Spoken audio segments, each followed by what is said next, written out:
Les ombres de Zamboula. Conan se rend effectivement à Zamboula, où en une colossale débauche, il dilapide prestement sa petite fortune. Après une semaine de bafferées et de libations, entre bordel et maison de jeu, il se retrouve une fois de plus démuni. Partie 1. Un tambour dans la nuit. De grands dangers se cachent dans la maison d'Aram Baksh. L'homme avait lancé la révélation d'une voix vibrante, tout en refermant ses doigts grêles, aux ongles noirs, sur le bras musclé de Conan. C'était un personnage hâlé et noueux, à la barbe noire éparse, un nomade à en juger par ses vêtements fatigués. Il semblait plus petit et minable que jamais, auprès des sourcils sombres, de la poitrine ample et des membres puissants du géant cimérien.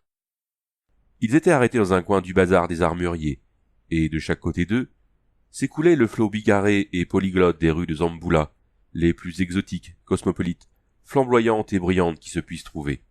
Conan quitta du regard une Ganara aux lèvres vermeilles, à l'œil provocateur, dont à chaque pas, la jupe découvrait les cuisses brunes, et se remit à fixer son importun compagnon. « Qu'entends-tu par danger » demanda-t-il. L'homme du désert jeta avant de répondre un coup d'œil furtif par-dessus son épaule, puis il baissa la voix. « Qui sait ?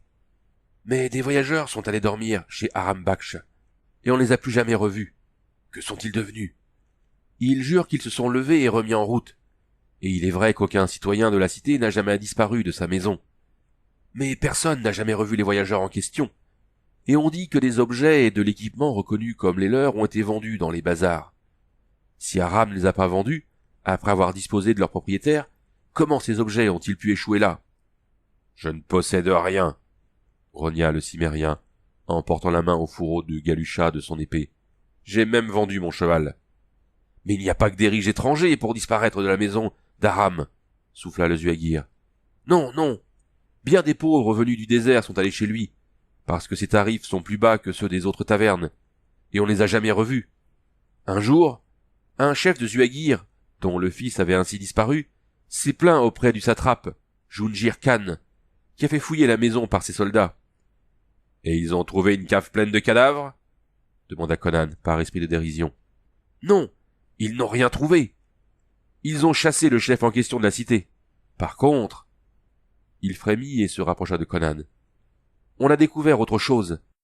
À l'orée du désert, après les dernières maisons, il y a un bosquet de palmiers, et au milieu de ce bosquet il y a une fosse. Eh bien, dans cette fosse, on a retrouvé des ossements humains calcinés. Et pas qu'une fois, mais souvent. Et ça prouve quoi ? Grogna le cimérien. Aram est un démon. Dans cette ville élevée par les Stygiens et gouvernée par les Hyrcaniens, où toutes les races se mêlent pour produire des métis de toutes les couleurs, qui peut dire qui est un homme et qui est un démon déguisé en homme ?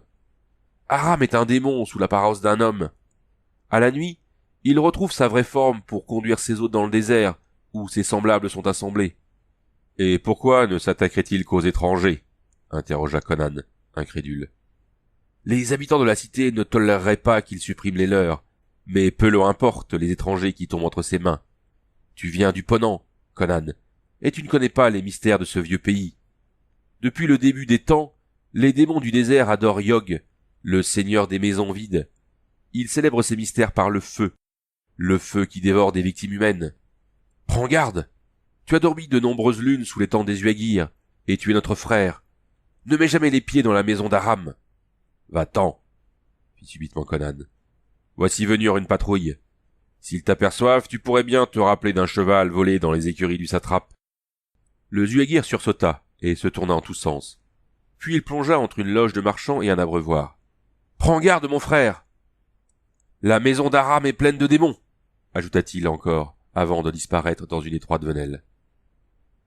Conan rajouta son large baudrier et retourna paisiblement le regard suspicieux des hommes d'armes qui passaient devant lui. Il l'avait remarqué, car le cimérien dénotait même sur la foule mélangée qui emplissait les rues sinueuses de Zamboula. Ses yeux bleus, ses traits inhabituels le distinguaient du type oriental, et son épée droite n'était pas sans ajouter une note à la différence raciale. Les hommes d'armes ne l'accostèrent pas et poursuivirent leur ronde à travers la foule qui s'ouvrait sur leur passage.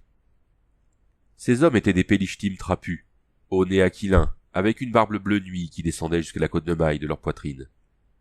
Il s'agissait de mercenaires, engagés pour une fonction que les dirigeants turaniens considérés indignes de leur rang, et détestés pour cette raison par la population métissée. Conan leva les yeux vers le soleil de l'après-midi, qui allait plonger derrière les toits plats des maisons, bordant le bazar. Et, palpant une nouvelle fois son baudrier, il prit la direction de la taverne d'Aram Baksh. D'un pas vif, il progressait le long des rues chatoyantes, où les tuniques locteuses des mendiants se frottaient aux calates bordées d'hermines de riches marchands et aux satins cousus de perles des courtisans. De gigantesques esclaves noirs déambulaient, coudoyaient des voyageurs à la barbe bleue venus des villes chémites, des nomades dépenaillés des déserts environnants, des marchands et des aventuriers originaires de toutes les contrées de l'Est. La population indigène n'était pas moins hétérogène. Des siècles plus tôt, les armées de Stygie étaient venues se tailler un empire dans les déserts de l'Est. Zamboula n'était alors qu'une petite ville commerçante, sise au centre d'un anneau d'oasis et habitée par les descendants de nomades.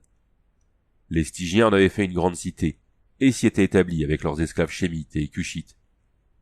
Les incessantes caravanes reliant le levant au couchant avaient contribué à sa prospérité et à son métissage.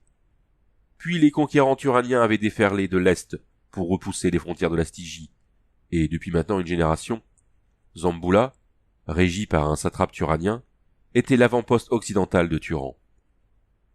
Quelque peu étourdi par la rumeur, le Cimérien suivait les rues animées, croisant de temps en temps un groupe de cavaliers, les longilignes guerriers turaniens, avec leurs visages de faucons, leurs épées courbes et leurs harnachements cliquetants. La cohue s'écartait sur leur passage, car ils étaient les seigneurs de Zamboula. Mais dans l'ombre, de ténébreux Stygiens les considéraient lugubrement en songeant à leur gloire passée. La population hébride se souciait peu que le roi qui présidait à sa destinée résidât à Kémi la sombre ou à Agrapour l'étincelante. Jungir Khan gouvernait Zamboula, et l'on disait que Nafertari, la maîtresse du satrape, gouvernait Jungir Khan. Mais les gens n'en continuaient pas moins leur chemin, se chamaillant, s'aimant, marchandant, buvant ou jouant, ainsi que le faisait le petit peuple de Zamboula depuis que ses tours et minarets étaient sortis des sables du Karamoun. Des lanternes de bronze ornées de dragons menaçants illuminèrent les rues avant que Conan eût atteint la maison d'Aram. La taverne était la dernière maison habitée de la rue qui courait vers l'ouest. Un grand jardin enclos de murs où prospéraient les dattiers la séparait de sa voisine orientale. À l'ouest de l'auberge se trouvait un autre bosquet de palmiers, sous lequel la rue, devenue route, s'en allait sinuer dans le désert. En face, de l'autre côté de la rue, se dressait une rangée de huttes abandonnées, sur lesquelles les palmiers épars projetaient leurs ombres, et qu'habitaient chacals et chauves-souris. Tout en parcourant la rue, Conan se demandait pourquoi les mendiants, si nombreux à Zamboula, n'avaient pas élu domicile dans ces huttes. L'éclairage public ne s'étendait pas si loin du centre, et la seule lumière de la rue était un lumignon accroché au-dessus de la porte de la taverne. Il n'y avait que les étoiles, la fine poudre du chemin et le bruissement de la brise du désert dans les palmes. La porte ne donnait pas directement sur la rue, mais dans une ruelle qui courait entre la taverne et la palmeraie. Conan tira impatiemment sur la corde qui pendait de la cloche tout en martelant le tec du pommeau de son épée. Un Judas s'ouvrit, où apparut une face sombre. « Ouvre par Crom !» intima Conan. « Je dors ici ce soir. J'ai déjà payé ma chambre à Aram. » Le noir haussa le cou pour inspecter la rue derrière Conan. Puis il ouvrit la porte sans faire de commentaire, et la referma dès que le Cimérien fut entré. Le mur d'enceinte était d'une hauteur peu commune. Mais Zamboula comptait de nombreux voleurs, et puis une maison située à l'orée du désert devait être en mesure de se défendre contre un raid nocturne de nomades. Conan traversa un jardin dont les arbres balançaient leurs grandes fleurs pâles sous la nuit étoilée, puis pénétra dans la taverne. Assis à une table, un Stygien au crâne rasé, à la manière des étudiants, ruminait quelques sombres pensées. Dans un coin, plusieurs personnages indéfinissables se querellaient autour d'un jeu de dés. Aram Baksh s'avança à pas feutrés vers le nouvel arrivant. C'était un homme corpulent avec une barbe noire qui lui descendait jusqu'à la poitrine, avec un long nez crochu et de petits yeux noirs toujours en mouvement. « Vous désirez manger ?» s'enquit-il. « Boire ?»« J'ai mangé une pièce de bœuf et une miche de pain dans le souk, » grogna Conan. « Serre-moi un pot de vin de gazane. Il me reste juste assez pour ça. » Et il jeta une pièce de bronze sur la planche inondée de vin qui tenait lieu de comptoir. « Vous n'avez pas été heureux au jeu ? Qu'est-ce que tu crois ? Quand on démarre avec une malheureuse poignée d'argent... » Je t'ai payé la chambre ce matin, parce que je me doutais que je perdrais. Je voulais être certain d'avoir un toit pour la nuit. J'ai remarqué que personne ne dormait dans les rues de Zamboula. Même les mendiants se trouvent un galetas où ils se barricadent à la tombée du jour. La cité doit être infestée de voleurs particulièrement sanguinaires. Conan vida sans se faire prier sa cruche de piquettes et sortit de la pièce à la suite d'Aram. Dans son dos, les joueurs levèrent la tête pour le considérer d'un air énigmatique. Il ne dit rien, mais le Stygien éclata de rire, d'un rire cynique et inhumain. Gênés, les autres baissèrent les yeux en évitant de se regarder. Les arts qu'étudie un clerc stygien ne sont pas destinés à lui faire partager les sentiments d'un être banal. Conan suivit Aram le long d'un couloir éclairé de lampes de bronze, et il remarqua avec agacement la démarche silencieuse de son hôte. Aram était chaussé de babouches de feutre, et le sol du couloir garni d'épais tapis turaniens. Mais cela rehaussait le caractère furtif du personnage. Au bout du couloir sinueux, Aram fit halte devant une porte en travers de laquelle était fixée une lourde barre de fer. Le tavernier l'ôta de ses supports et fit entrer le Cimmérien dans une pièce bien agencée, dont les fenêtres, ainsi que Conan le remarqua aussitôt, étaient petites et fortement défendues par des barreaux de fer tors, artistiquement dorés. La chambre était meublée de tapis, de tabourets sculptés et d'une couche basse à la manière orientale. Elle était bien plus luxueuse que ce que Conan aurait pu trouver dans le centre pour le même prix, détail qui l'avait séduit, quand, ce matin-là, il avait découvert combien sa bourse était plate au terme de quelques jours de bamboche. Aram, qui avait allumé une lampe de bronze, attirait maintenant l'attention de Conan sur les deux portes. Chacune était pourvue d'un lourd verrou.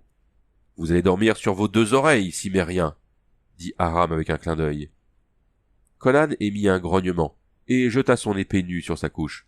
« Tes verrous sont solides, mais je dors toujours près de mon fer. » Aram ne répondit pas.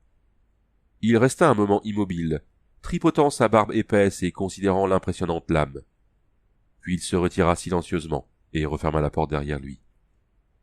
Conan poussa le verrou, traversa la pièce, ouvrit l'autre porte et passa le nez dehors. La chambre était située sur le côté de la maison qui longeait la route de l'ouest. La porte donnait sur une petite cour enclose de ses propres murs. Celui du fond, qui séparait la cour du reste du jardin, était haut et dépourvu de porte. En revanche, du côté de la route, il n'y avait qu'un muret, percé d'un portillon sans verrou. Conan resta un moment sur le pas de la porte, éclairé de dos par la lampe à huile, inspectant la route là où elle se perdait sous les palmiers. Les feuilles bruissaient sous la brise légère. Au-delà, s'étendait l'aridité du désert. De l'autre côté, il apercevait des lueurs et la rumeur de la ville qui parvenait assourdie. Ici, il n'y avait que la clarté des étoiles, le bruissement des palmes, et de l'autre côté du muret, la poussière de la route et les cases désertes. Les avertissements du Zuagir lui revenaient en tête. Bizarrement, il lui paraissait maintenant moins fantastique que dans la rue ensoleillée et passante. Il s'interrogea de nouveau sur le mystère de ces cases vides. Pourquoi les mendiants les boudaient-ils? Il rentra dans sa chambre, ferma la porte et la verrouilla. La lampe se mit à trembloter, et Conan s'aperçut en jurant que l'huile de palme était presque épuisée. Il songea d'abord à appeler Aram, puis il haussa les épaules et souffla la petite flamme. Dans la nuit veloutée, il s'allongea tout habillé sur sa couche, la main instinctivement posée sur la garde de son épée. Le regard perdu vers les étoiles qui s'encadraient entre les barreaux de la fenêtre, les oreilles charmées par le bruissement des palmes, il s'endormit, vaguement conscient des rythmes d'un tambour qui résonnait dans le désert, les sourds roulements d'une peau tendue, frappée par une main noire. Partie 2. Ombre dans la nuit. Ce fut le craquement d'une porte qui éveilla le Cimmérien.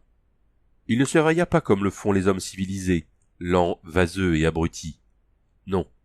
L'esprit clair, il identifia aussitôt le bruit qui venait d'interrompre son sommeil. Tendu, les yeux grands ouverts, il vit la porte extérieure s'ouvrir lentement. Sur le rectangle étoilé qui grandissait, se découpèrent une énorme masse sombre, une paire d'épaules formidables et une tête difforme. Conan frissonna. Il avait soigneusement poussé le verrou de cette porte. Comment pouvait-elle s'ouvrir maintenant, sinon par quelque maléfice? Un être humain pouvait-il posséder une tête comme celle qui se dessinait devant ses yeux? Toutes les histoires qu'il avait entendues sous les temps des Zuagir, Des histoires de diables et de goules lui revinrent à l'esprit. Son corps se mouilla instantanément de sueur. À présent, le monstre se glissait silencieusement dans la chambre, le buste ployé en avant et dansant d'un pied sur l'autre.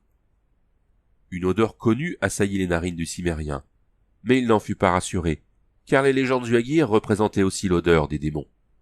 Sans bruit, Conan ramena sous lui ses longues jambes.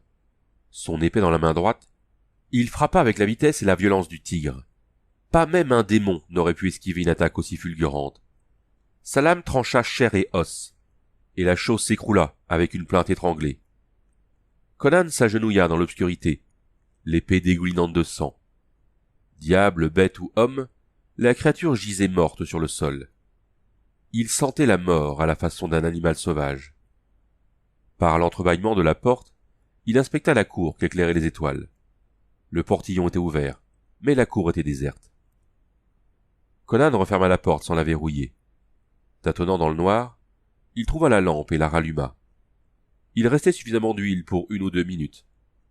Une seconde plus tard, il était penché au-dessus du cadavre qui baignait dans une mare de sang. Il s'agissait d'un noir gigantesque, nu à l'exception d'un pagne. Sa main tenait toujours un gourdin noueux. Ses cheveux crépus étaient dressés en fuseaux verticaux grâce à des brindilles et de la boue séchée. C'est cette coiffure barbare qui avait donné à sa tête cette monstrueuse apparence dans le contre-jour. Conan retroussa les épaisses lèvres rouges et émit un grognement en découvrant les dents effilées. Il comprenait maintenant le mystère des étrangers disparaissants de la maison d'Aram. Tout s'éclairait. Le grondement des tambours du côté des bosquets de palmiers, la fosse pleine d'os calcinés, cette fosse où une viande singulière avait rôti sous la nuit étoilée, et autour de laquelle des créatures noires avaient apaisé une atroce fringale. Cet homme effondré sur le sol était un esclave cannibale de Darfar. Ils étaient nombreux dans la cité. Le cannibalisme n'était pas ouvertement toléré à Zamboula. Mais Conan comprenait maintenant pourquoi ses habitants se claquemuraient ainsi pour la nuit, et pourquoi, même les mendiants, dédaignaient ruelles et cases abandonnées. Il grogna de nouveau en imaginant les ombres trapues parcourant les rues à la recherche de leur proie humaine.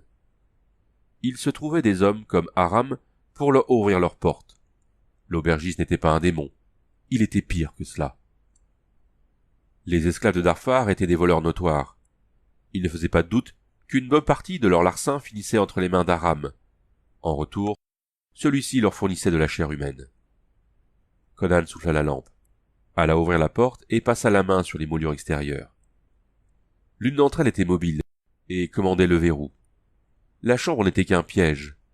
Mais cette fois, au lieu d'une créature vulnérable, c'était un tigre sabre qu'on y avait trouvé. Conan alla à l'autre porte, retira le verrou et exerça une forte poussée.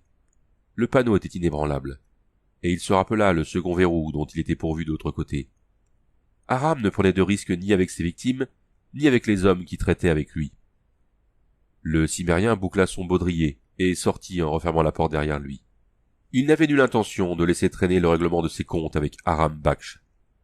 Il se demandait combien de pauvres diables avaient été assommés pendant leur sommeil et emportés à travers le bosquet de palmiers jusqu'au charnier.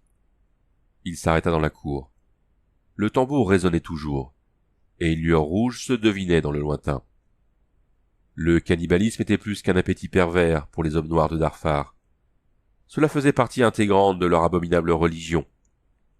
Les noirs vautours étaient déjà rassemblés, mais ce ne serait pas la chair de Conan qui ce soir remplirait leur ventre. Pour atteindre Aram, il fallait franchir un des murs qui séparaient la petite cour du reste du jardin. Ils étaient élevés, sans doute destinés à maintenir à l'écart les anthropophages. Mais Conan n'était pas de ces hommes des marécages. Au temps de son adolescence, les falaises de son pays natal avaient trempé l'acier de ses muscles. Il se tenait au pied du mur quand une plainte retentit sous les arbres proches. En un éclair, il fut accroupi près du portillon, le regard braqué sur la route poussiéreuse. Le cri était venu de l'ombre des cases. Il entendit une nouvelle plainte, étouffée, comme sous le bâillon d'une main noire. En groupe compact, des silhouettes émergèrent de l'ombre pour emprunter la route en direction de l'ouest. 3 immenses hommes noirs transportant un corps gracile, qui se débattaient furieusement. Conan distingua des jambes d'un blanc laiteux. Au même instant, d'un violent sursaut, le captif échappa aux brutes et partit en courant sur la route. C'était une jeune femme élancée, nue comme au premier jour. Conan eut le temps de bien fixer son image avant qu'elle entrât de nouveau dans l'ombre des cases. Les Noirs étaient sur ses talons, et un hurlement d'horreur vrilla bientôt la nuit. Mis en fureur par cet épisode atroce, Conan bondit vers l'autre côté de la rue. Ils ne s'aperçurent de sa présence que lorsqu'il fut sur eux. Deux des Noirs se retournèrent vers lui en levant leurs massues, mais ils avaient mal estimé la vitesse à laquelle il arrivait. L'un d'eux fut éventré avant même d'avoir pu abattre son arme, et, voltant comme un chat, Conan évita le coup du second et le frappa de taille. La tête du Noir vola en l'air. Dans un geyser de sang, le corps décapité fit 3 pas chancelants, en tentant de prendre le vide à bras-le-corps, puis s'effondra dans la poussière. Le troisième cannibale recula avec un cri étranglé. Il jeta sa captive à terre et s'enfuit vers la ville, Conan sur ses talons. La peur lui donnait des ailes, mais avant d'avoir atteint la hutte la plus orientale, il sentit la mort peser sur son échine et se mit à mugir comme un bœuf qui entre à l'abattoir. « Chien de l'enfer !» Conan plongea sa lame entre les épaules noires avec une telle violence qu'elle ressortit de plus de la moitié de sa longueur de l'autre côté. Le fuyard tomba face contre terre, et Conan dégagea son épée. Seule la brise dérangeait les feuilles. Conan secoua la tête comme un lion s'ébroue, et d'un grognement, exprima sa soif de sang non satisfaite. Mais aucune ombre noire ne sortait de la nuit, et au-delà des cases, la route s'étirait, déserte. Il se retourna vivement en entendant un pas rapide. Mais ce n'était que la fille qui se précipitait sur lui, pour nouer désespérément les bras autour de son cou, affolée par l'horrible sort auquel elle venait d'échapper. « Du calme, femme !» grogna le guerrier. « Tu es sauve. Comment t'ont-ils capturé ?» Elle eut un sanglot inintelligible. Aram lui était sorti de l'esprit tandis qu'il étudiait la fille à la lueur des étoiles. Elle était de race blanche, encore que très brune. De toute évidence le produit des innombrables croisements de Zamboula. Elle était de grande taille, mince et déliée, ainsi qu'il pouvait à loisir l'observer. Son regard farouche s'alluma à la vue de son buste splendide et de ses membres fins, qui tremblaient encore de peur et d'épuisement. Il passa le bras autour de sa taille souple et dit d'un ton rassurant. « Cesse de trembler, femme. Tu n'as plus rien à craindre. » L'étreinte parut quelque peu la rassénérer. Elle rejeta en arrière ses épaisses boucles noires, et jeta un regard apeuré par-dessus son épaule. Puis elle se pressa un peu plus contre le cimérien, comme si elle cherchait la sécurité dans ce contact. « Ils m'ont capturé dans la rue !» souffla-t-elle en frissonnant. « Ils étaient cachés à l'ombre d'une arcade, comme de grands singes noirs. Que Seth ait pitié de moi! Ils peupleront longtemps mes cauchemars. »« Que faisais-tu dans la rue à cette heure de la nuit ?» interrogea-t-il, tout en s'émerveillant du satiné de sa peau. De sa main, elle releva ses cheveux, puis elle posa un regard vide sur la face du guerrier. Elle ne semblait pas consciente de ses caresses. « Mon amant !» dit-elle. « Mon amant me poursuivait. Il est devenu fou. Il voulait me tuer. Comme je m'enfuyais, j'ai été capturé par ces brutes. »« Une beauté comme la tienne rendrait fou bien des hommes, » prononça Conan, en passant les doigts dans sa chevelure luisante. Elle secoua la tête, comme émergeant du sommeil. Elle ne tremblait plus, et sa voix était calme. « Tout cela vient de la rancune d'un prêtre, Thotramesque, le grand prêtre de Hanuman, qui me veut à lui, le chien. »« Pourquoi l'insulter ?» railla Conan. « Cette vieille hyène a meilleur goût que je ne le pensais. » Elle ignora le compliment détourné. Elle retrouvait rapidement son assurance. « Mon amant est un jeune soldat turanien. Pour me punir, Thotramesque lui a fait prendre une drogue qui l'a rendu fou. Ce soir, il s'est saisi d'une épée et s'est précipité sur moi pour m'égorger, mais je me suis enfui dans les rues. Les nègres m'ont sauté dessus et m'ont conduit à ce... Qu'est-ce que... » Conan avait déjà réagi. Aussi silencieux qu'une ombre, il attira la jeune femme à l'abri de la hutte la plus proche, sous le bercement des palmes. Ils restèrent tapis, figés et tendus, tandis que les voix qu'ils avaient tous les deux entendues s'approchaient. Un groupe de noirs, 9 ou 10, arrivait de la ville par la route. La fille saisit le bras de Conan, et il sentit contre lui le tremblement de terreur de son corps gracile. À présent, il parvenait à entendre clairement les voix gutturales des hommes noirs. « Nos frères sont déjà réunis autour du foyer, » disait l'un d'eux. « Nous n'avons pas eu de chance. J'espère qu'ils ont assez pour nous. »« Aram nous a promis un homme, » marmonna un autre. À ces mots, Conan fit le serment de s'occuper de l'aubergiste. « Aram tient toujours parole, » fit une troisième voix. « Nous en avons pris beaucoup dans sa taverne. Il faut dire que nous le payons bien. » Moi-même, je lui ai donné 10 balles de soie volées à mon maître, et par 7, elles étaient de première qualité. » Les Noirs passèrent, et peu à peu leurs voix s'amenuisèrent. « Une chance pour nous que les cadavres se trouvent derrière ces cases, » marmonna Conan. « S'ils vont jeter un coup d'œil chez Aram, ils en trouveront un quatrième. Partons d'ici. »« Oui, dépêchons-nous » supplia la fille, de nouveau presque hystérique. « Mon amant est en train d'errer dans les rues, tout seul. Les nègres pourraient lui tomber dessus. »« Quelle monstrueuse coutume !» grogna Conan en se mettant en marche vers la cité, parallèlement à la route, mais sans quitter l'abri des cases. « Pourquoi les citoyens n'exterminent-ils pas ces chiens noirs ?»« Ce sont des esclaves de prix, » chuchota la fille. « Et puis, ils sont si nombreux qu'ils pourraient se soulever si jamais on leur refusait la chair dont ils ont besoin. Les habitants de Zamboula n'ignorent pas leur maraude nocturne, et tous ont soin de se barricader, sauf lorsque arrive un événement imprévu, comme cela a été le cas pour moi cette nuit. Les Noirs font leur proie de tous ceux sur qui ils tombent, mais ils ne capturent généralement que des étrangers. Les gens de Zamboula se soucient peu des étrangers qui passent par leur cité. Des hommes comme Aram vendent ces étrangers aux Noirs. Ils n'oseraient jamais agir de cette façon avec un citoyen. » Conan cracha de dégoût. Un moment plus tard, ils regagnèrent la route qui devenait une rue, bordée toujours sur chaque côté par des maisons obscures. Se glisser dans l'ombre n'était pas dans la nature de Conan. « Où allons-nous » demanda-t-il à la fille qui ne semblait pas gênée par le bras qu'il avait passé autour de sa taille. « Chez moi, pour éveiller mes serviteurs. Je veux qu'ils partent à la recherche de mon ami.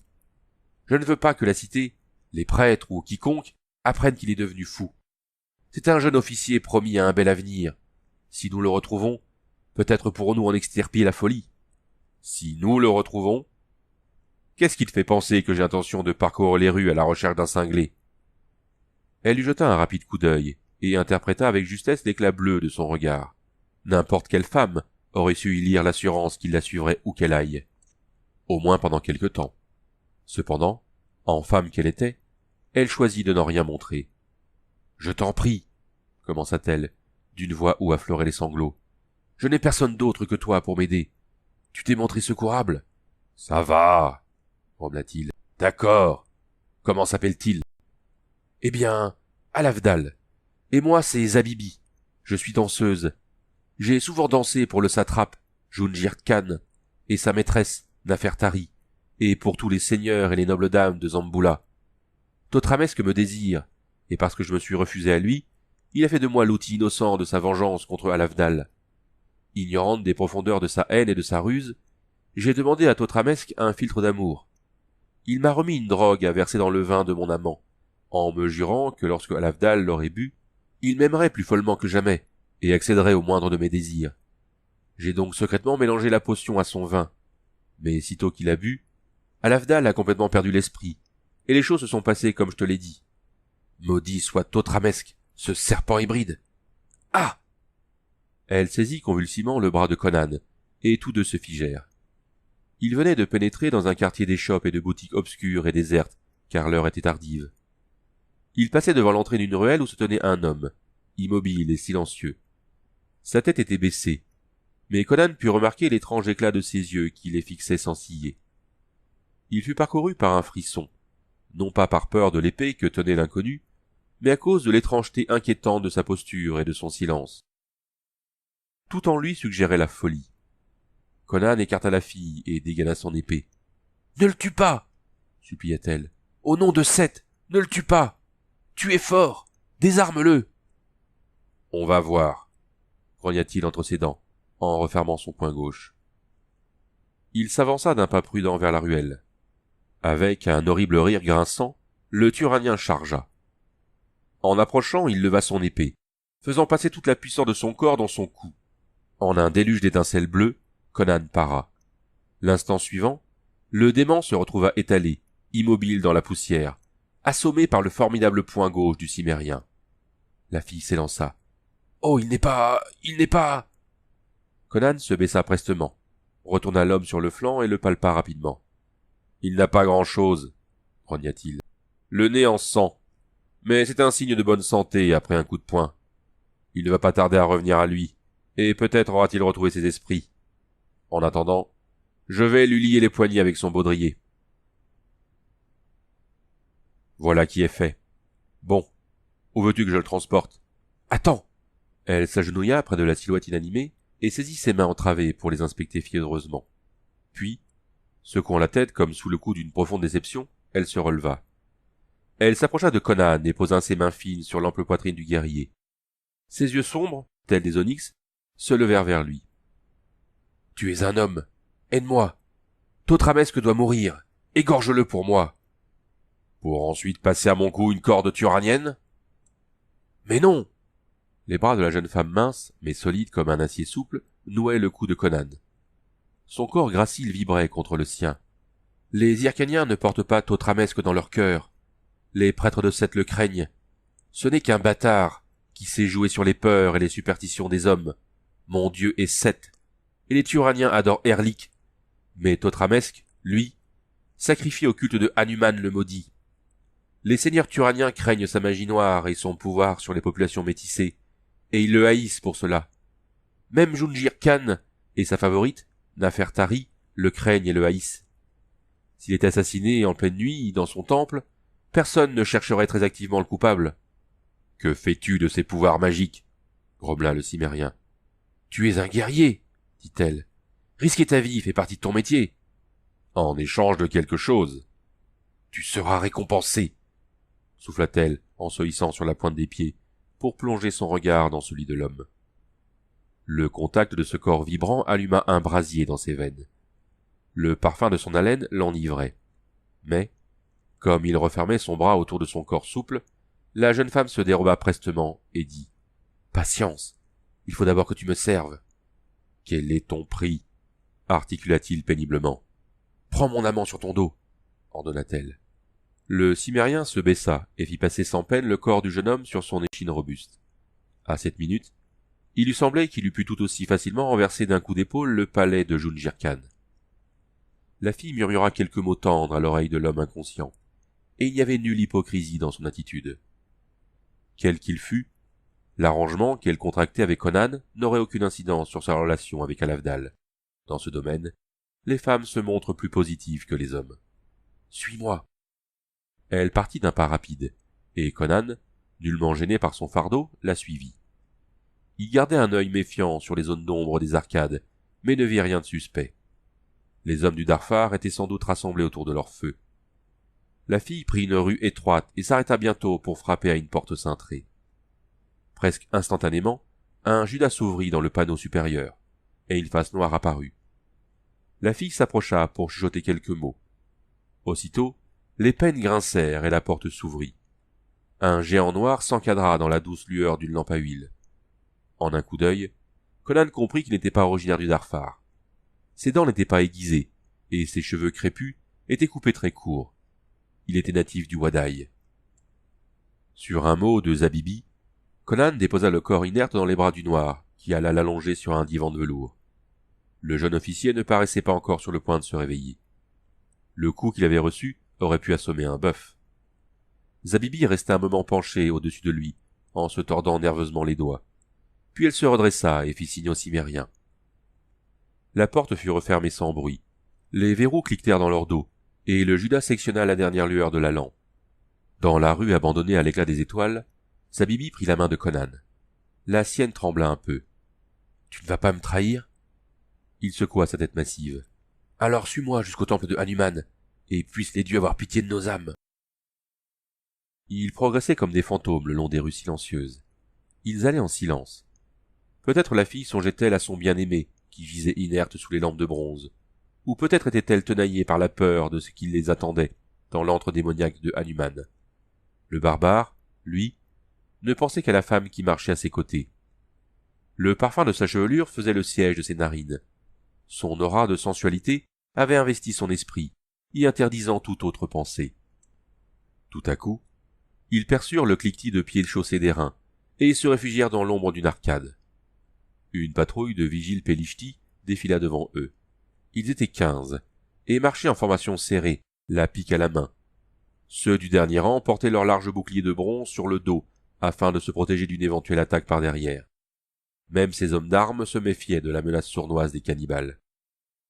Dès que le bruit de leurs sandales eut suffisamment décru à l'autre bout de la rue, Conan et la fille sortirent de leur cachette et reprirent leur marche. Quelques instants plus tard, ils aperçurent devant eux la forme ramassée d'un grand édifice. Le temple de Hanuman se dressait solitaire au centre d'une vaste esplanade, qui reposait silencieuse et déserte sous la voûte étoilée. Une enceinte de marbre entourait le bâtiment. Cette muraille n'avait qu'une ouverture, juste en face du portique, sans portail ni barrière d'aucune sorte. « Pourquoi les Noirs ne viennent-ils pas chercher leur proie ici » marmonna Conan. « Rien ne les empêcherait d'entrer dans le temple. » Il sentait le tremblement de Zabibi qui se pressait de plus en plus contre lui. « Ils craignent Thotramesque, comme le craignent tous les habitants de Zamboula, et même Jungir Khan et Nafertari. Viens, viens vite avant que mon courage ne se sauve comme de l'eau. » La peur de Zabibi était évidente, mais elle ne flanchait pas. Conan dégaina son épée et prit la tête. Ils pénétrèrent à l'intérieur de l'enceinte. Le guerrier connaissait les hideuses coutumes des prêtres orientaux, et il savait que le profanateur du temple de Hanuman pouvait s'attendre à rencontrer n'importe quelle apparition cauchemardesque. Il n'ignorait pas qu'il y avait de bonnes chances pour que ni lui ni la fille n'en ressortent vivants. Mais il avait déjà trop souvent risqué sa vie pour s'attarder longuement sur ce genre de considérations. Ils étaient maintenant dans une cour pavée de marbre blanc, qui luisait sous les étoiles. Une brève volée de marche menait au portique. Entre les énormes colonnes, les gigantesques portes de bronze étaient ouvertes, ainsi qu'elles l'étaient depuis des siècles. À l'intérieur, cependant, nul adorateur ne brûlait l'encens. Durant le jour, il se pouvait qu'hommes et femmes y vinssent timidement placer quelques offrandes sur l'autel noir du dieu singe. La nuit, les gens se gardaient du temple de Hanuman, comme le lièvre du repaire du serpent. Les encensoirs baignaient l'intérieur d'une étrange et douce lueur, qui créait une atmosphère irréelle.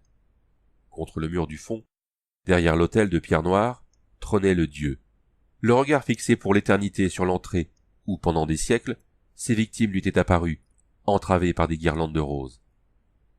Une légère cannelure courait du perron jusqu'à l'autel. Lorsque Conan la sentit du pied, il fit un bond de côté, comme s'il venait de marcher sur un serpent.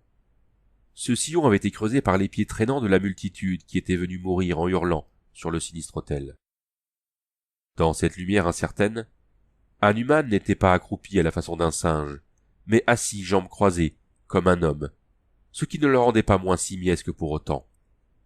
Il était fait de marbre noir, mais ses yeux étaient des rubis, au feu aussi rougeoyant et luxurieux que la gueule des enfers.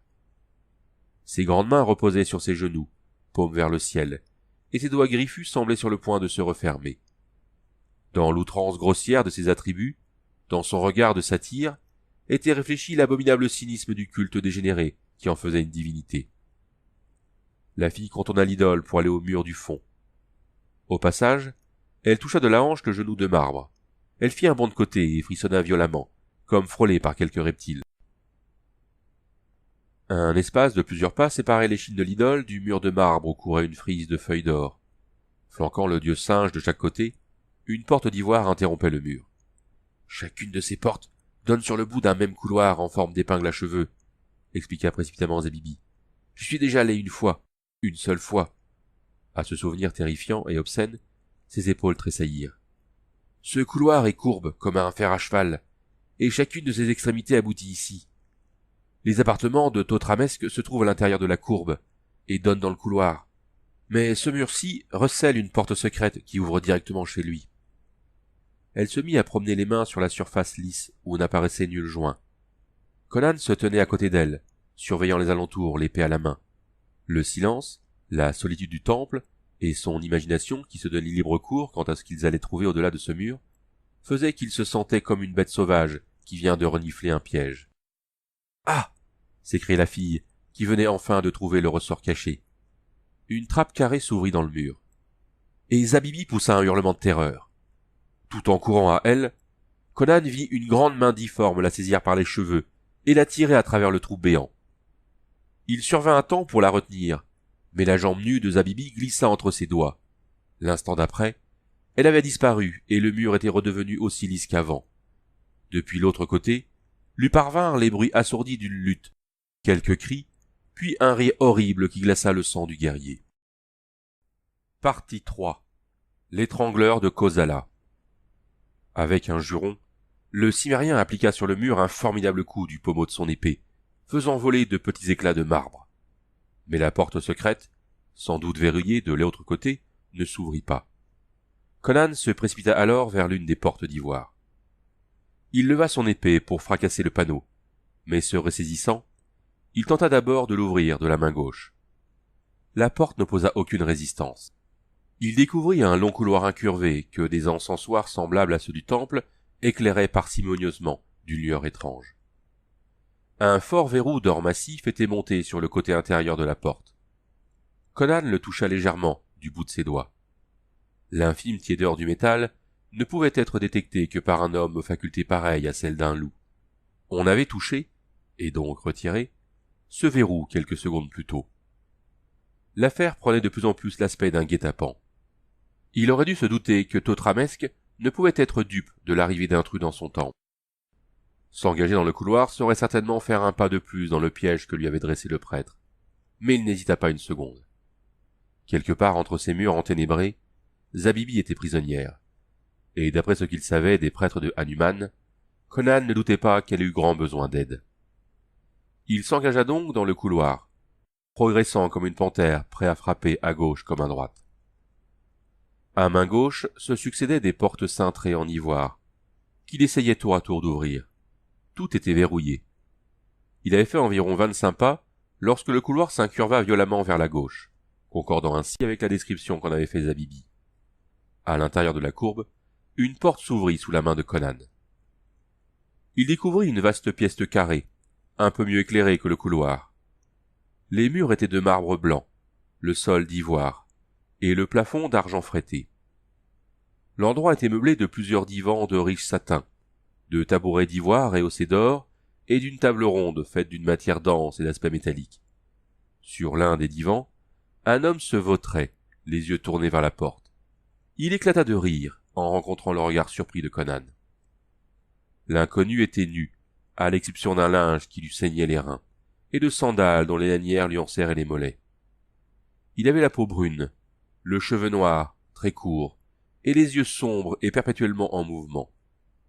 Son visage était large et arrogant, son poitrail était énorme. Au moindre de ses mouvements, les muscles de ses longs membres se gonflaient.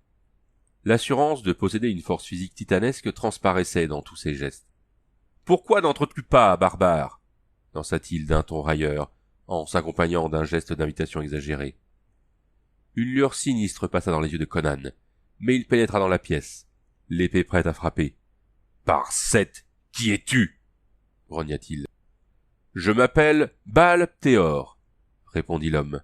« Jadis, dans un autre pays, j'avais un autre nom, mais celui-ci me plaît, et n'importe laquelle des filles qui sont entrées dans ce temple pourra te dire pourquoi Thotramesque m'a ainsi baptisé. »« Tu es son chien, hein ?» fit Conan. « Maudite soit ta carcasse, Baal-Ptéor. Où est la fille que tu as fait passer à travers le mur ?»« Elle vient d'être reçue chez mon maître, » s'esclaffa Baal-Ptéor. « Écoute un peu. » Un cri de femme, ténu et assourdi, retentit de l'autre côté d'une porte qui faisait face à celle par laquelle Conan était entré. « Maudite soit ton âme !» Conan fit une enjambée en direction de cette porte, puis s'immobilisa. Baal-Ptéor riait. Et son rire contenait une menace qui fit passer une brume rouge devant les yeux du Cimmérien. Les jointures de sa main droite, blanchies autour de la poignée de l'épée, il s'élança vers Baal-Ptéor. D'un geste vif, celui-ci lui jeta quelque chose, une sphère de cristal qui luisait sous l'étrange éclairage. D'instinct, Conan voulut esquiver le projectile, mais, comme par miracle, la boule venait de s'arrêter en l'air, à quelques dizaines de centimètres de son visage. Elle resta un instant en substantation, comme suspendue à d'invisibles filaments, à 5 pieds au-dessus du sol. Puis, sous le regard médusé de Conan, elle se mit à tourner de plus en plus vite sur elle-même. Et ce faisant, elle commença à grossir. Bientôt, elle emplit la pièce, enveloppant peu à peu Conan, les meubles, les murs et le sourire de Baal-Ptéor. Le Cimmérien fut bientôt perdu au centre d'une brume bleuâtre, aveuglante. Des vents furieux sifflaient autour de lui, le bousculaient, essayaient de l'emporter dans leur tourbillon démentiel. Avec un cri étranglé, il se jeta en arrière et trouva l'appui du mur. À ce contact, l'illusion s'évanouit. La sphère disparut comme une bulle qui éclate. Conan se redressa. Les pieds entourés d'un halo brumeux, et il vit Baal-Pthéor vautrer sur le divan et secouer d'un rire silencieux. « Sale fils de chienne !» s'écria-t-il en s'élançant pour frapper. Mais la brume monta du sol, dissimulant la silhouette du géant. Tâtonnant dans le nuage qui l'aveuglait, Conan eut subitement l'impression déchirante qu'il se disloquait. Alors la pièce, la brume et le géant, tout s'évanouit.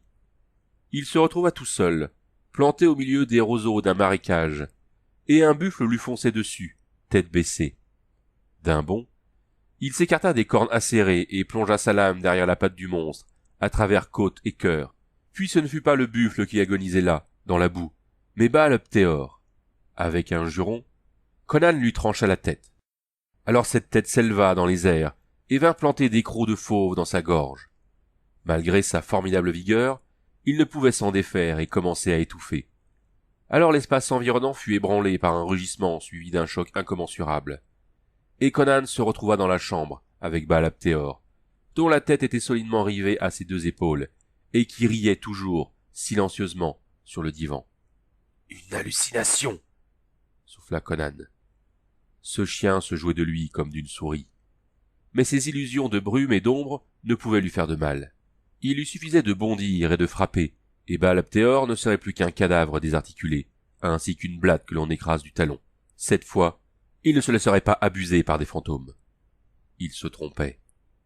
Un feulement retentit dans son dos. En un éclair, il volta pour frapper la panthère qui, sur la table ronde, se ramassait pour lui bondir dessus. Sous le coup, l'apparition s'évanouit et sa lame s'abattit avec fracas sur la surface adamantine. Conan comprit aussitôt que quelque chose n'allait pas. La lame adhérait à la table. Il s'y arc-bouta sauvagement, mais elle ne bougea pas d'un cheveu. Il ne s'agissait pas de mesmérisme. La table se comportait en aimant géant.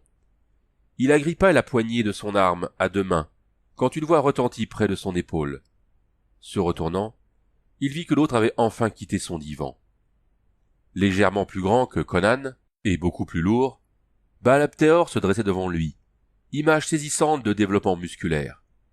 Ses bras puissants étaient plus longs que la normale, et ses grandes mains ne cessaient de s'ouvrir et de se refermer, en frémissant convulsivement. Conan relâcha la poignée de son épée, pour considérer son ennemi à travers ses paupières mi-closes. « Ta tête, cimérien !» tonna Baal-Pthéor. « De mes mains, je vais la faire tourner sur tes épaules, comme un oiseau sait tordre son cou. C'est de cette façon que les enfants de Kosala sacrifient à Yajur. Car, barbare, tu as devant toi un étrangleur de Yotapong. Encore enfant, je fus choisi par les prêtres de Yajur. Tout au long de mon enfance et de mon adolescence, je me suis entraîné à l'art de donner la mort avec mes seules mains, car c'est ainsi seulement que s'accomplissent les sacrifices. Yajur aime le sang, et nous ne perdions pas d'une goutte de celui de nos victimes. Lorsque j'étais enfant, on me donnait des nouveau-nés à étouffer. Jeune garçon, j'ai étranglé des fillettes. Jeune homme, des femmes, des vieillards et des adolescents. Ce n'est que lorsque j'eus atteint l'âge d'homme que l'on me donna un homme robuste à immoler sur l'autel de Yotapong. Des années durant, j'ai offert des sacrifices à Yajur. Des centaines de gorges sont brisées entre ses doigts. Il les faisait rouler sous le regard courroucé du cimérien. La raison pour laquelle je me suis enfui de Yotapong, pour devenir le serviteur de Totramesk, ne te regarde pas. Dans un moment, tu auras oublié toute curiosité. Les prêtres de Kosala, les étrangleurs de Yajur, sont puissants, plus puissants que ne pourrait l'imaginer un mortel, et j'étais le plus fort de tous. De mes mains, barbare, je vais briser ton cou. Et pareil à deux cobras, les grandes mains se refermèrent sur la gorge de Conan. Celui-ci ne fit aucune tentative pour parer ou esquiver, mais ses propres mains volèrent vers le cou de taureau du Kosalien. Baal-Pthéor écarquilla ses yeux noirs lorsqu'il sentit les muscles épais qui protégeaient la gorge du barbare. Avec un rugissement, il fit appel à sa force inhumaine. Un chaos de bosses et de ravines apparut le long de ses bras massifs. Il émit une plainte étranglée quand les doigts de Conan lui enserrèrent la gorge. Pendant un moment, ils restèrent figés, comme des statues, tandis que sur leurs tempes, les veines gonflaient en se violaçant. Les lèvres minces de Conan découvraient ses dents en un sinistre rictus. Dans les yeux écarquillés de Baal-Pthéor, l'éclat de l'angoisse succéda à celui de la surprise. Pareil à un bas-relief, les deux hommes ne bronchaient pas à l'exception du gonflement des muscles de leurs bras et de leurs jambes. Pourtant, des forces défiant l'imagination s'affrontaient, des forces capables de déraciner un arbre ou de fracasser le crâne d'un taureau. De l'air siffla brusquement entre les dents de Baal-Ptéor. Sa face vira au rouge brique. La peur inonda son regard. Les muscles de ses épaules et de ses bras semblaient sur le point de rompre, mais ceux qui gainaient le coup puissant de Cimmérien ne cédaient toujours pas. Baal-Ptéor avait l'impression de s'évertuer sur un treillage de fil d'acier.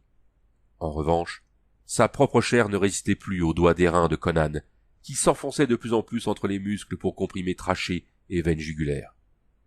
Les deux statues s'animèrent subitement, quand le causalien se mit à se tordre et à se soulever, dans l'espoir de se libérer. Il lâcha la gorge de Conan, pour lui saisir les poignets et tenter de défaire l'étau inexorable. Le Cimmérien le fit reculer jusqu'à ce que le creux de ses reins rencontrât l'arrêt de la table, et il continua de le cambrer, jusqu'à ce que sa colonne vertébrale fût sur le point de se briser. Le rire sourd du Cimmérien était aussi impitoyable que l'anneau d'airain. « Pauvre idiot !» coassa-t-il. « Tu n'avais jamais rencontré un homme de l'Ouest. Tu te crois fort parce que tu étais capable de tordre le cou à de pauvres civilisés, aux muscles comme de la ficelle pourrie. Tu aurais dû t'en prendre à un taureau sauvage de Cimmérie. Moi je l'ai fait, et je n'étais pas encore un homme. Je m'y suis pris comme ça !» D'une furieuse impulsion, il tendit la tête de Baal-Ptéor, dont les vertèbres se brisèrent comme du bois mort.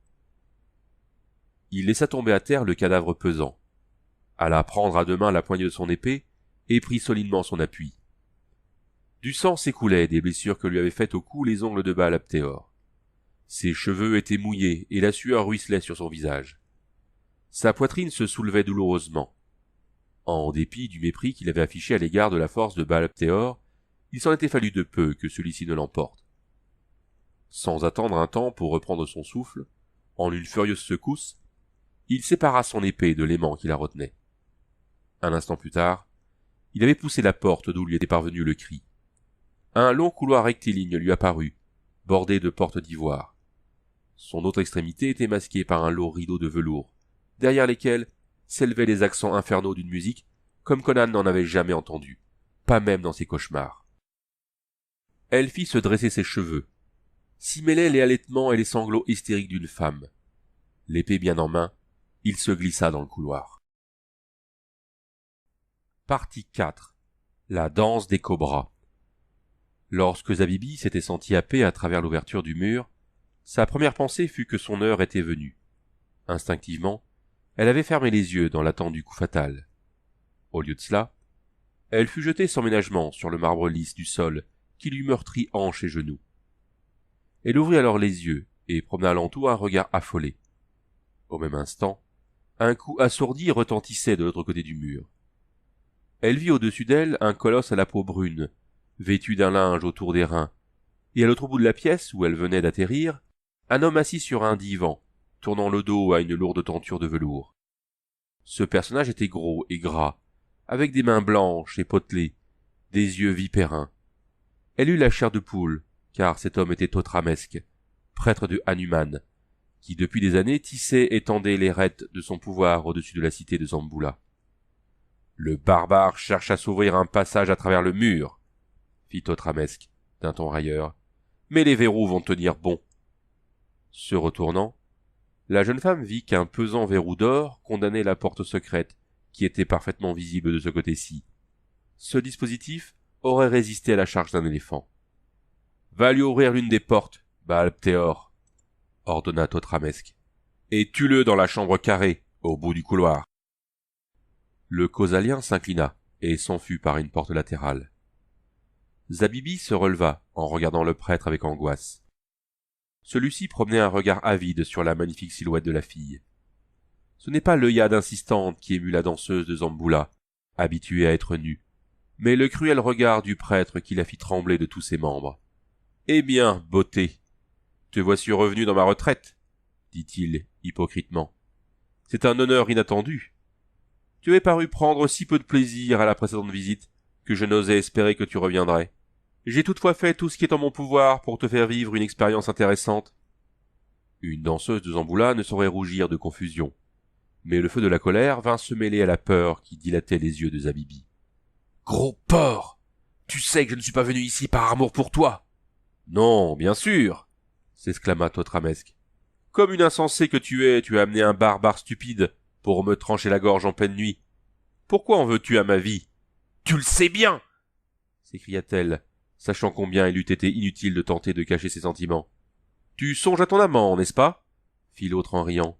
Le seul fait que tu sois ici me prouve qu'il a bien pris la drogue que je t'ai donnée. Et quoi? Ne me l'avais-tu pas demandé? Et ne t'ai-je pas fourni ce que tu voulais par amour pour toi? Je t'avais demandé une drogue qui le ferait dormir paisiblement pendant quelques heures, dit-elle avec amertume. Et ton serviteur m'a apporté une potion qui l'a rendu fou. J'ai été bien bête de te faire confiance. J'aurais dû me douter que tes proclamations d'amitié n'étaient que des mensonges, destinés à dissimuler ta haine et tes rancœurs. Pourquoi te dis-tu tant à endormir ton amant? Rétorqua-t-il. Afin de lui dérober la seule chose qui ne t'offrirait jamais. L'anneau qui porte la pierre appelée étoile de Coralla. L'étoile jadis volée à la reine d'Ophir, qui donnerait son pesant d'or à qui la lui rendrait. Jamais il ne te l'aurait donnée de son plein gré, car il sait qu'elle possède le pouvoir magique d'enchaîner les cœurs du sexe opposé. Tu voulais la lui prendre car tu craignais que ces mages ne découvrent la clé du charme et qu'ils ne t'oublient et entreprennent la conquête des reines du monde.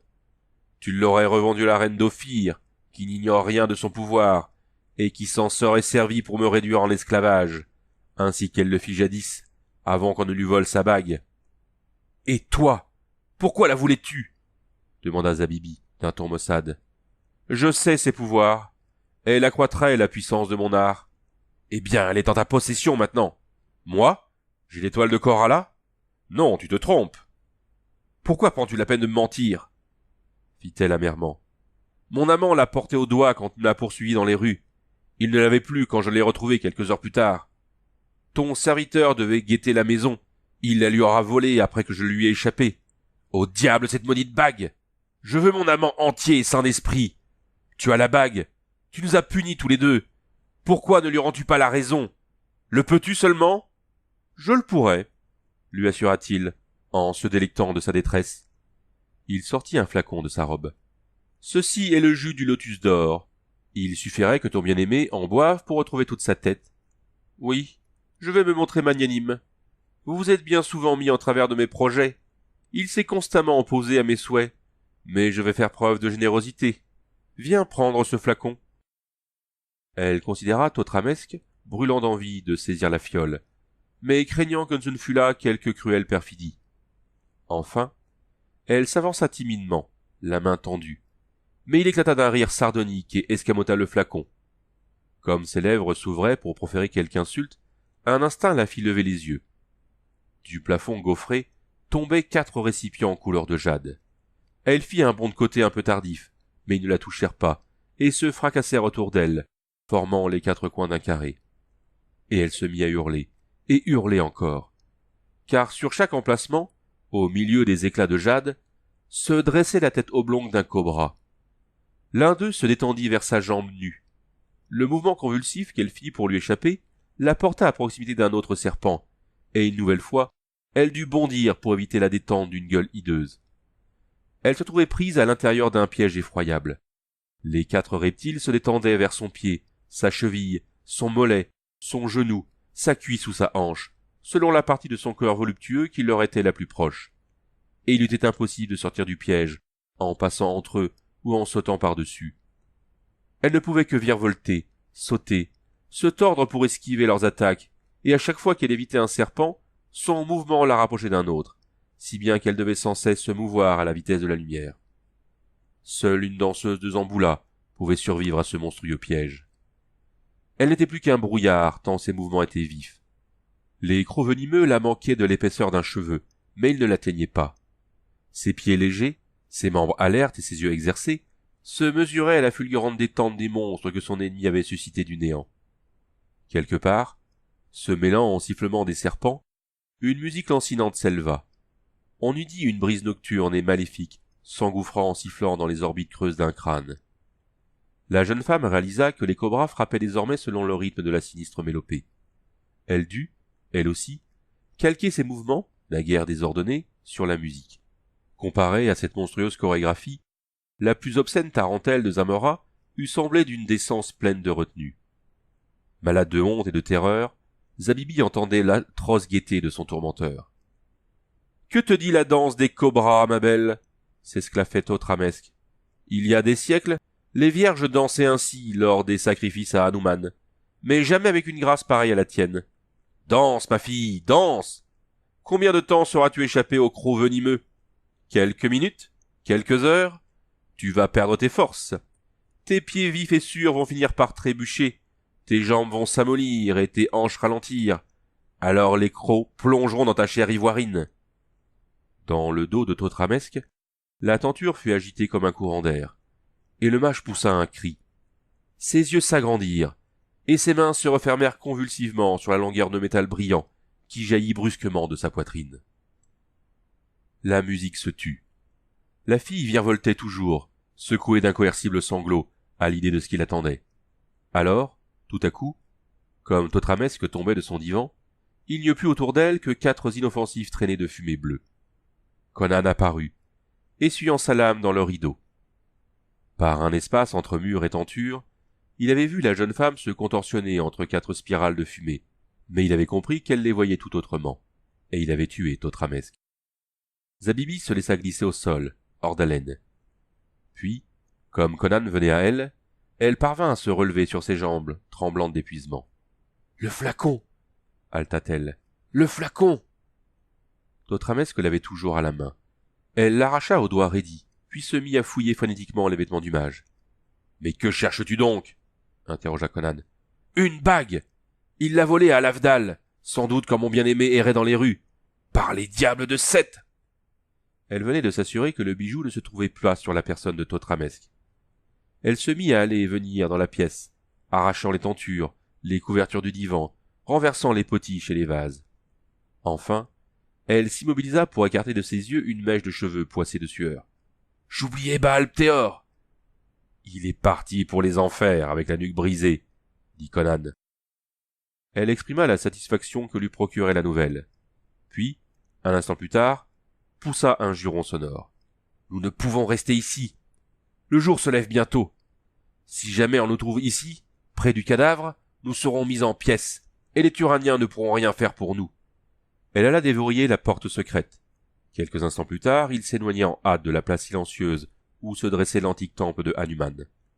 Non loin de là, dans une rue sinueuse, Conan fit halte et posa sa main pesante sur l'épaule nue de sa compagne. « Je te rappelle qu'il était question d'une récompense. »« Je n'ai pas oublié. » Elle se libéra de la poigne du Cimérien. « Mais il nous faut d'abord aller auprès d'Alavdal. » Quelques minutes plus tard, l'esclave noir leur ouvrit la porte d'entrée. Le jeune Turanien était toujours étendu sur le divan, bras et jambes entravés par de lourdes cordes de velours. Ses yeux étaient ouverts, des yeux de chien enragé. De l'écume s'était accumulée sur ses lèvres. Zabibi réprima un frisson. « Ouvre ses mâchoires !» demanda-t-elle. Les doigts d'acier de Conan s'exécutèrent. Zabibi vida dans la gorge du dément le contenu du flacon à l'effet miraculeux. Alavdal se calma aussitôt. Son regard perdit toute sa fureur. Il regarda la jeune femme avec étonnement, mais parut la reconnaître. Puis il se laissa aller à un sommeil réparateur. À son réveil, il aura complètement retrouvé ses esprits, murmura-t-elle, en adressant un signe à l'esclave silencieux. En s'inclinant profondément, celui-ci lui remit une petite bourse de cuir, puis il lui posa sur les épaules une cape de soie. Un changement subtil s'était opéré dans ses manières lorsqu'elle fit signe à Conan de le suivre. Sous une arcade qui donnait sur la rue, elle se tourna vers lui. Elle affichait une noblesse nouvelle. « Je te dois la vérité, » commença-t-elle. « Je ne m'appelle pas Zabibi. Mon nom est Nafertari, et Alavdal n'est pas un modeste capitaine des gardes. Il s'agit de Jungir Khan, satrape de Zamboula. » Conan ne faisait pas de commentaire. Sa face sombre et couturée restait de marbre. « Si je t'ai menti, c'est que je n'osais dire la vérité à quiconque, » reprit-elle. « Je me trouvais seul avec Jungir Khan lorsqu'il a perdu la tête. En dehors de moi, personne n'était au courant. Si la nouvelle de la folie du satrape de Zamboula s'était répandue, ça aurait été le soulèvement immédiat, ainsi que Thotramesque l'avait prévu, qui désirait ainsi notre chute. Tu comprendras maintenant qu'il ne faut pas songer à la récompense que tu espérais. La maîtresse du satrape n'est pas, ne peut pas être à toi. Mais je ne suis pas une ingrate. Voici une bourse pleine d'or. Elle lui donna la bourse que lui avait remise l'esclave. « À présent va-t'en, et lorsque le soleil sera levé, présente-toi au palais. Je vais demander à Jungir Khan de te faire capitaine de sa garde personnelle, mais tu recevras secrètement tes ordres de moi. Ta première mission sera de conduire un détachement au temple de Hanuman, afin de chercher ostensiblement des indices sur l'assassinat du prêtre. En fait, tu y chercheras l'étoile de Korala. Elle doit être cachée quelque part. Quand tu l'auras trouvée, tu me l'apporteras. Tu peux partir maintenant. » Toujours silencieux, il hocha la tête et s'en fut. La fille, suivant des yeux le balancement des larges épaules de Conan, s'aperçut avec agacement qu'il n'était ni triste ni irrité. Après avoir tourné le coin de la rue, il jeta un coup d'œil en arrière, puis changea de direction, et allongea le pas. Peu de temps après, il arriva dans le quartier où se tenait le marché aux chevaux. Là, il cogna à une porte, jusqu'à ce qu'une tête barbue apparût à une fenêtre de l'étage. « Je veux un cheval !» annonça Conan. « L'étalon le plus rapide que tu auras !»« Je n'ouvre pas à cette heure de la nuit !» grogna le maquignon. Conan fit teinter son or. « Bougre d'idiot ! Tu ne vois pas que je suis blanc et seul ? Descends m'ouvrir avant que j'enfonce ta porte !» Monté sur un cheval bai, Conan se dirigeait maintenant vers la maison d'Aram Basque. Il quitta la route pour s'engager dans la ruelle qui séparait l'auberge de la Palmeraie, mais il ne s'arrêtait pas au portillon. Il alla jusqu'à l'angle nord-est de l'enceinte, longea le mur nord et fit halte à quelques pas de l'angle nord-ouest. Il attacha son cheval à un buisson ras qui poussait au pied de la muraille, et allait remonter en selle quand il entendit des voix. Il retira son pied de l'étrier et courut jusqu'à l'angle du mur. 3 hommes marchaient sur la route en direction du bosquet de palmiers. À leur démarche chaloupée, il comprit que c'étaient des Noirs. Il les appela à voix basse. Ils s'arrêtèrent, puis se regroupèrent lorsqu'ils virent Conan courir à eux, l'épée au poing. À la lueur des étoiles, leurs yeux formaient des taches blanches. Leurs apitiés brutaux se lisaient sur leurs visages d'ébène, mais ils n'ignoraient pas que leurs 3 gourdins n'étaient pas de taille à lutter contre l'épée de l'inconnu. « Où allez-vous » demanda Conan. « Nous allons demander à nos frères d'éteindre le feu, » fit une voix gutturale. « Aram Basque nous avait promis un homme, mais il a menti. Nous avons trouvé un de nos frères mort dans la chambre piège. La faim ne sera pas apaisée cette nuit. »« Au contraire, » fit Conan avec un sourire. « Aram Basque va vous livrer un homme. Vous voyez cette porte ?» Il montrait une petite poterne située au milieu du mur ouest. « Attendez là. Aram Basque va vous livrer un homme. » Il recula prudemment, jusqu'à se trouver hors de portée des massues. Puis il se retourna et disparut derrière l'angle nord-ouest de la muraille. Arrivé près de sa monture, il fit une pause pour s'assurer que les Noirs ne l'avaient pas suivi. Puis, calmant les talons à voix basse, il se mit debout sur la selle. D'un rétablissement, il se hissa sur le faîte du mur et y resta un instant, assis à califourchon afin d'inspecter les alentours. La taverne se dressait dans le coin sud-ouest de l'enceinte, le reste du terrain étant occupé par des bosquets et des plantations. L'endroit était désert. La taverne était sombre et silencieuse. Fenêtres et portes devaient être solidement barrées et verrouillées. Conan savait que la chambre d'Aram Basque donnait sur un sentier bordé de cyprès qui menait au mur ouest. Tel une ombre, il se glissa entre les arbres jusqu'à la porte de cette chambre. Il y frappa légèrement. « Qu'est-ce que c'est » fit une voix endormie. « Aram Basque » souffla Conan. « Les Noirs sont en train de franchir le mur !» Presque instantanément, la porte s'ouvrit. L'aubergiste s'y encadra, vêtu de sa chemise et la dague à la main. Il allongea le cou pour reconnaître la silhouette obscure qui lui faisait face. « Qu'est-ce que... Toi ?» Les mains vengeresses de Conan étranglèrent son cri. Ils tombèrent à terre et Conan lui arracha la dague. La lame fine luisait. Bientôt le sang gicla. La bouche pleine de sang, Aram Basque produisait 10 de gargouillis. Conan le remit sur ses pieds. De nouveau la dague s'abattit. Cette fois, la plus grande partie de la barbe bouclée de l'aubergiste tomba à terre. Sans cesser de lui serrer la gorge, car un homme peut crier même avec la langue coupée, Conan l'entraîna dans le sentier et jusqu'à la poterne du mur d'enceinte. D'une main, il retira le verrou et l'ouvrit. Tels des vautours, 3 silhouettes sombres l'attendaient. Conan leur jeta l'aubergiste. Un horrible cri sortit de la gorge inondée de sang d'Aram Basque, mais il ne reçut nulle réponse de la taverne silencieuse. Les gens qui s'y trouvaient avaient l'habitude d'entendre des hurlements retentir alentour. L'aubergiste se débattait avec l'énergie du désespoir, vainement. Conan songeait aux dizaines de pauvres diables sacrifiés à l'avidité de cet homme.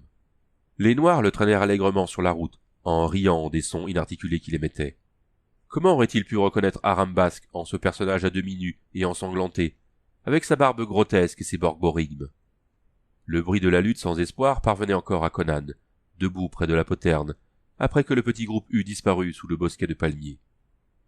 Après avoir refermé la porte, le Cimmérien remonta à cheval et prit la direction de l'ouest, vers le désert, en décrivant une grande boucle pour éviter la sinistre ceinture de palmiers. Tout en chevauchant, il admirait une bague sur laquelle était enchâssée une pierre qui captait et emprisonnait la lueur des étoiles. Il la mirait en la tournant en tous sens. La bourse de pièces d'or tintait plaisamment au pommeau de sa selle, comme la promesse de richesses futures bien plus grandes encore. Je me demande bien quelle serait sa réaction si elle savait que je l'ai reconnu pour Nafertari et lui pour Jungir Khan à l'instant où je les ai vus, songeait-il. Je connaissais aussi l'étoile de Korala. Il y aura une scène réjouissante si jamais elle comprend que je l'ai prise au doigt de son amant au moment où je le ligotais avec sa ceinture. Mais avec l'avance que je suis en train de prendre, ils ne me rattraperont jamais. Il se retourna pour jeter un dernier coup d'œil au bosquet de palmiers où montait une lueur rougeoyante. Dans la nuit, s'élevèrent des chants vibrants d'une exultation sauvage. S'y mêlait une autre voix, un hurlement incohérent, inarticulé. Cette clameur accompagna un moment Conan, qui chevauchait vers le Ponant, sous les étoiles pâlissantes.